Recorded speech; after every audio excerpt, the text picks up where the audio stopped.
Big pass நேர்களுக்கு வணக்கம். So நம்ம முத்துக்குமரன் எப்போதுமே ஒரு வார்த்தையை அடிக்கடி அவர் யூஸ் பண்ணுற வார்த்தை என்ன அப்படின்னா, அண்ணன் நொறுக்கிடலாம், நான் விட்டுனா பண்ணிடலாம், நொறுக்கிடலாம் அப்படின்னு. ஸோ அந்த மாதிரி நொறுக்கிடலாம் இன் சென்ஸ் எந்த ஒரு விஷயத்தையும் சூப்பராக செமையாக பண்ணிடலாம் அப்படின்ற மாதிரி ஒரு மீனிங்கில் அவர் சொல்லுவார்.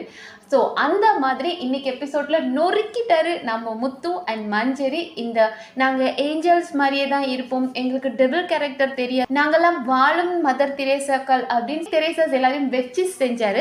அதாவது டே 1 ஈவல்ஸ் எடுத்துக்கிட்டோம் அப்படின்னா அவங்களுக்கு ரொம்ப சுவாரஸ்யமாக இருந்தது.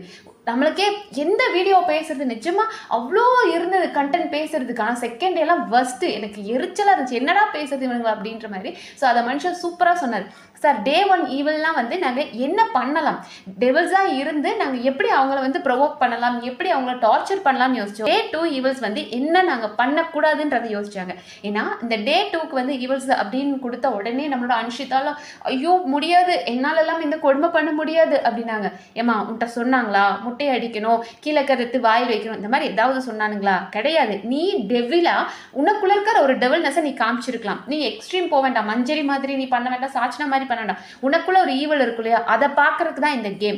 பட் எனக்கு எதுவுமே வராது அப்படின்னு நடிச்சாங்க. உடனே நம்ம ஆனந்தியும் இருந்துட்டு, நீ ஏன்டா அப்படி நினைக்கிற, அவங்க எதெல்லாம் பண்ணாங்க இல்லையா அதெல்லாம் பண்ணக்கூடாது, இப்படியும் இந்த கேமை விளையாடலாம் அப்படின்னு நம்ம ஒரு மாதிரி இன்ட்ரெஸ்டிங்காக கொண்டு போவோம் பண்ணலாம் அப்படின்னாங்க.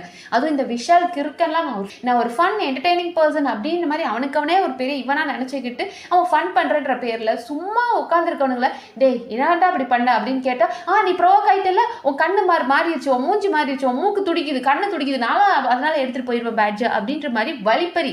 கரெக்டான வேர்ட் நம்ம முத்து சொன்னாரு, வழிப்பறி பண்ணி எங்கிட்ட இருந்து ஹார்ட்டை எடுத்துட்டு போனாங்க சார் அப்படின்ற மாதிரி. ஏன்னா லிட்டரலா ஒண்ணுமே சொல்லியிருக்க மாட்டாங்க. நம்ம ராணவ கிட்ட எல்லாம் போயிட்டு, ராணா உனக்கு இப்போ கோவம் வந்துச்சு தானே இருக்கு, முத்து உனக்கு திட்டினதுக்கு அப்படின்னு கேட்கும்போது ஆமா வந்துச்சு அப்படின்னு அவன் கேஷுவலா சொன்னா கூட இதை பத்தி அவனுக்கு கோவம் வந்துருச்சு, உன்னோட ஹார்ட்டை கொடு அப்படின்னு பிடிக்கிட்டு போறது. முத்து சும்மா நின்னா கூட அவர்கிட்ட வந்து பிடிக்கிட்டு போய் இப்படி எல்லாத்தையும் பண்ணானுங்களே, லிட்டரலா வழிப்பறி பண்ணாங்க அப்படின்னு செம்மையா சொன்னாரு.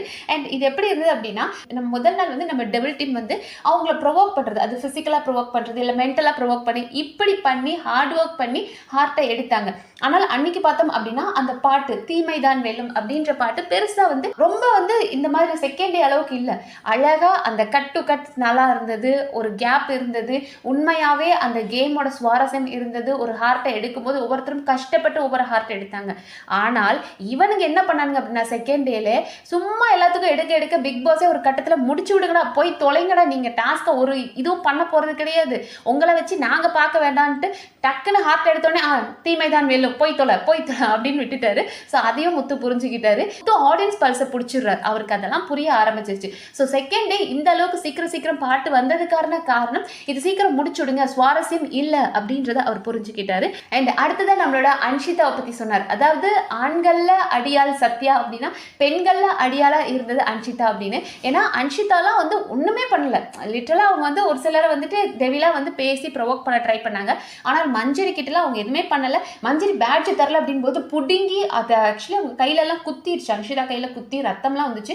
பட் இருந்தாலும் அந்த அளவுக்கு ஒரு வெறித்தனம் மஞ்சரி கிட்ட இருந்து நான் எடுக்கணும் அப்படின்ற மாதிரி அவ்வளோ ஒரு பேகேஜ் கேரி பண்ண மாதிரி தான் இருந்தது. ஸோ அந்த அளவுக்கு அடியாள் மாதிரி பேட்ஜை பிடிங்கிட்டு போனாங்க அப்படின்றதையும் சிரிச்சுக்கிட்டே வச்சு குத்தி விட்டது. இன்னொரு இம்பார்ட்டன்டான ஒரு பாயிண்ட் சொன்னாரு. சார் இந்த டெவில் கேம்ல இத்தனை சீசன்ல ஒரு சேஃப் கேம் ஆடி இருப்பாங்க இல்லையா, அது எல்லாத்தையும் சேர்த்து இந்த செகண்ட் டேல ஆட டெவில்ஸ் பண்ணாங்க சார் அப்படின்னாரு. அது செம்ம பாயிண்டா இருந்தது, செம்ம கிளாப்ஸ். அதுவும் நம்ம முத்து சூப்பரா வேலட் பாயிண்ட் வைக்க பயங்கரமான கிளாப்ஸா இருந்தது. தம்பி எங்க மனசுல நினைக்கிறதெல்லாம் அப்படியே சொல்றியப்பா அப்படின்ற மாதிரி தான் இருந்தது. ஏன்னா செகண்ட் டே ரொம்ப வஸ்டா இருந்தது. அவங்க என்ன ட்ரை பண்ணாங்க அப்படின்னா, அந்த செகண்ட் டே டெவில்ஸா இருந்தவங்க என்ன ட்ரை பண்ணாங்க அப்படின்னா, நீங்க பண்ணதை நாங்க பண்ண மாட்டோம், நீங்களாம் மனிதாபிமானம் இல்லாத அரக்கர்கள், ஆனால் நாங்க அப்படி இல்லை, நாங்க என்னைக்குமே ஒரு புனித ஆத்மாக்கள் அப்படின்ற மாதிரி நடிச்சுக்கிட்டு இருந்தாங்க. அதை சேதுனா ரொம்ப அழகா சொன்னாரு.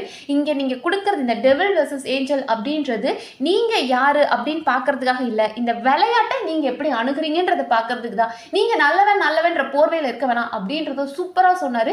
அதே மாதிரி மஞ்சரி பாயிண்ட்ஸும் ரொம்ப நல்லா இருந்தது சார். அவங்கெல்லாம் முதல் நாள் அவங்க ஒரு ஏஞ்சலா இருந்தாங்க அப்படின்னா அந்த ஏஞ்சல்லே டிராவல் பண்ணணும் அப்படின்னு முடிவு பண்ணிட்டாங்க. நமக்கு வந்து முதல் நாள் நம்மள ஏஞ்சல்னு இவங்க ஒரு ரேங்கிங் கொடுத்தாங்க, நம்ம அந்த ரேங்கிங்லேயே இருக்கணும், அந்த மாஸ்க்லேயே நம்ம நல்லவங்க மாதிரியே நடிச்சுட்டு போயிடணும் அப்படின்னு நினைச்சாங்களே தவிர உண்மையான டெவில்ஸ், அதாவது நாள் டெவில்ஸா இருந்தவங்க அவங்க டெவில் கேரக்டரை காட்டிட்டாங்க. பட் நம்ம ஏஞ்சல்ஸ் நம்ம இப்படிதான் பண்ணணும் அப்படின்ற மாதிரி அவங்களே ஏமாத்திக்கிட்டு ஒரு சேஃப் கேம் ஆடினாங்க அப்படின்னாங்க. சூப்பரா இருந்தது. இதுக்கு மேல செருப்படி அவங்களுக்கு கொடுக்க முடியாது அப்படின்ற மாதிரி இருந்தது. முத்து சிரிச்சுக்கிட்டே செஞ்சார். அந்த ஒவ்வொரு வார்த்தையும் சரி, சார் அவன் எங்ககிட்ட இருந்து வழிப்பறி பண்ணி எடுத்துக்கிட்டானுங்க, இந்த டாஸ்கை எப்போ முடிக்கணும்ன்றக்காக பிக் பாஸ் சீக்கிரம் அந்த பாட்டை போட்டு முடிச்சு விட்டுட்டாரு. அண்ட் பவித்ராக்கெல்லாம் ஒன்று கலாய்ச்சார், மா நீயே என்னை குத்தகையை எடுத்துக்கோமா, ஏன்னா இப்படிப்பட்ட ஒரு டெவல் கிட்ட வந்து நான் மாட்டிக்கிட்டு பில்லோ வச்சுட்டுலாம் எனக்கு டாஸ்க் கொடுத்தாங்க, ஸோ இப்படிப்பட்ட ஒரு டெவல் கிட்ட மாட்டிக்கிட்டு நீயே என்னை குத்தகைக்கு எடுத்து என்னோட பேட்சை காப்பாத்திருமா அப்படின்னு நினைச்சேன்னாருலாம். அதெல்லாம் அல்டிமேட்டா இருந்தது. ரொம்ப நல்லா இருந்தது. முத்து சொன்ன ஒவ்வொரு வார்த்தைகளும் நமக்கு அந்த செகண்டே இருந்த வெறுப்பு, நம்மளோட கோபத்தை எல்லாத்தையும் மனுஷன் சிரிச்சுக்கிட்டே செஞ்சு விட்டார், நொறுக்கிட்டார், லிட்டரலி நொறுக்கிட்டார்ன்ற மாதிரி இருந்தது. ஸோ இன்னைக்கு எபிசோட் பயங்கர இன்ட்ரெஸ்டிங்கா சம்பவமா இருந்தது. ஏன்னா ஒரு பக்கம் நம்ம முத்து எல்லாரையும் கதற விட்டதாகட்டும், இன்னொரு பக்கம் சேதுனா வச்சு செஞ்சாரு.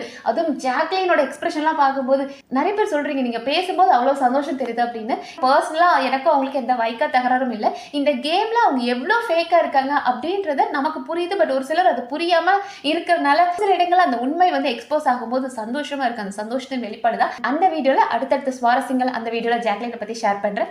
நன்றி.